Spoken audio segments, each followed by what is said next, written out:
course, there's Mick Gordon, a shy, retiree fella. Hey, trust me, with my product, we're going to clean up. Yes! Hi, my name's Mick And Gordon. no man on earth could be more excited about... Keeping hands clean, a critical burning requirement. One of the finest ways to be able to achieve that using wet wipes simply isn't available because of problems relating to deployment. Ladies and gentlemen, Mick Gordon with his big idea of the Cleanse Pod.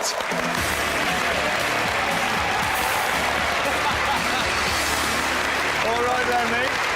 Good to see you. Oh, how are you? All right. Very well, thank you. Have you got some wet wipes handy in case you start sweating again? No jacket this time, I've made sure. Okay. What is, just remind us very clearly, what's the USP of this idea? What's clever about it? The unique selling proposition really is the fact that now, for the first time, wet wipes can be deployed into commercial and medical applications, whereas beforehand they simply couldn't. But surely wet wipes could be deployed for medical application before you came along? Not really. Why because not? The only way that they could be deployed was to basically leave tubs lying around for people. Well, guess what happens to loose tubs? Bye, they go walkies. And the hardware enables those moist wipes to be deployed right where they're going to be needed. Yeah. It can be hung on hospital beds, on walls, right next to a point of sale counter. Mick, good to see you on the show. I've never seen anyone so serious about wet wipes, and I like it. Yes! You know, we guys spend a phenomenal amount of time and money getting ourselves in trim for the ladies. And yet none of us really knows which attributes the women really like. Some of us think trim waist, fabulous pecs, bulging biceps, tree trunk legs. Which is it? And possibly more importantly, which attributes do the women most like in men? Well, there's only one way to find out. Let's go find out. Let's ask them. Come on. All right, lads, listen. Which physical attributes do you think that women look for in a man? I think women like big, strong, tall men with big arms and lovely big chest. Okay, arms and chest. And you, what do you reckon? I think they look for a guy like me that looks with lovely legs, you know? Good legs. Animal, yeah. Okay. We've got to have like the chest. You know what I'm saying? Like the chest. And then also, I'm quite liking the rib. Chest and rib. Chest and rib. You know Okay, he's a chest and rib man. I'm the same with the Christmas turkey. That's right, man. Looking slick, Dick. Biceps. Women love biceps. Okay. It's got to be stomach and chest. Stomach and chest. So which physical attributes do you think a lady looks for in a man? Nice teeth and a warm smile. Nice teeth and a warm smile. Good teeth and nice nails. Good teeth, nice nails. Oh, good grooming, hair and nails. Hair and nails. Yes. Trim physique and really good nails. Good nails. So guys, we've got it all wrong. We want to bulge to be seen. They just want us well-groomed and clean. So amazingly, we should be spending a lot less time in one of these and incredibly more time in one of these. Good afternoon. Welcome to another edition of Crap Towns. And as usual, we take a look at places which are great to come from, but not that nice to go to. Headlining the list of the dreadful and the dreary tonight is Slough. Immortalised and yet ridiculed in the TV series The Office, as we all know, Slough very rarely gets good press. In fact, in his famous eponymous poem, John Betjeman actually invited friendly bombs to come fall on the place. Yet surprisingly, as we'll see today, you look around this seeming cultural landfill, and amidst the concrete crud, you'll actually find lively points of historical significance in some of the most innocuous of places.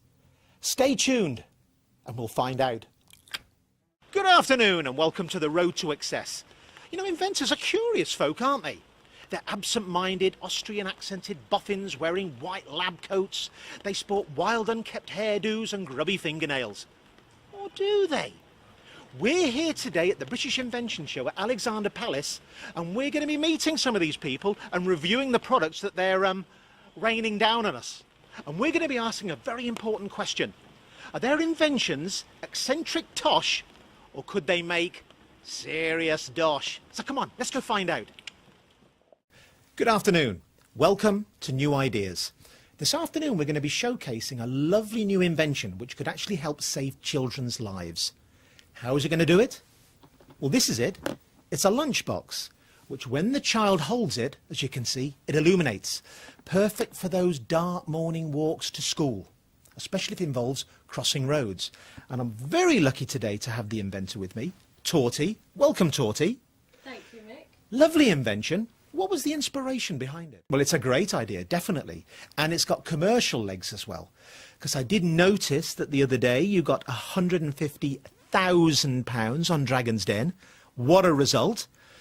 But what was it like sitting in front of 5 of the sharpest business brains in Britain, knowing that 4 million people were going to be listening to you making your pitch, for heaven's sakes? Oh, definitely. And why not? You got the result at the end of the day.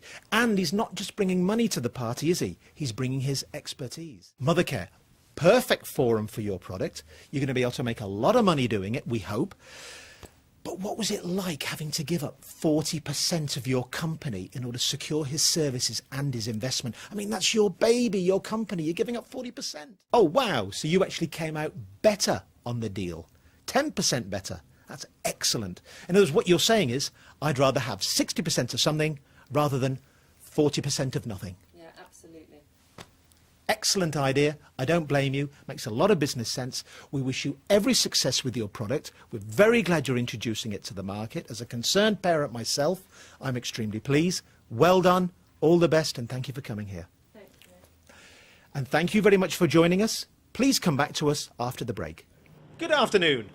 Selfridges very recently introduced a sandwich costing £85. Now, some people think that's absolutely outrageous for what is a butty. Well, we're here today in a lovely little cafe on Woburn Walk, and we're going to ask the proprietor of this lovely cafe to find out what she thinks about it. Have you heard about this sandwich that costs £85? No, £85. £85. What would you expect on a sandwich that costs £85? I couldn't even imagine what to put in a sandwich of £85. And how big would it have to be? I didn't like a house. Before? As big as a house!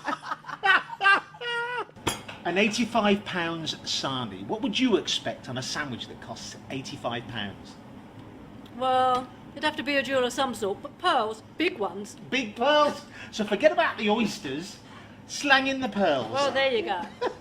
It looks like for the people on Woburn Walk, the Selfridge sarnie is just a little too rich for their palate. Thank you very much, and back to the studio.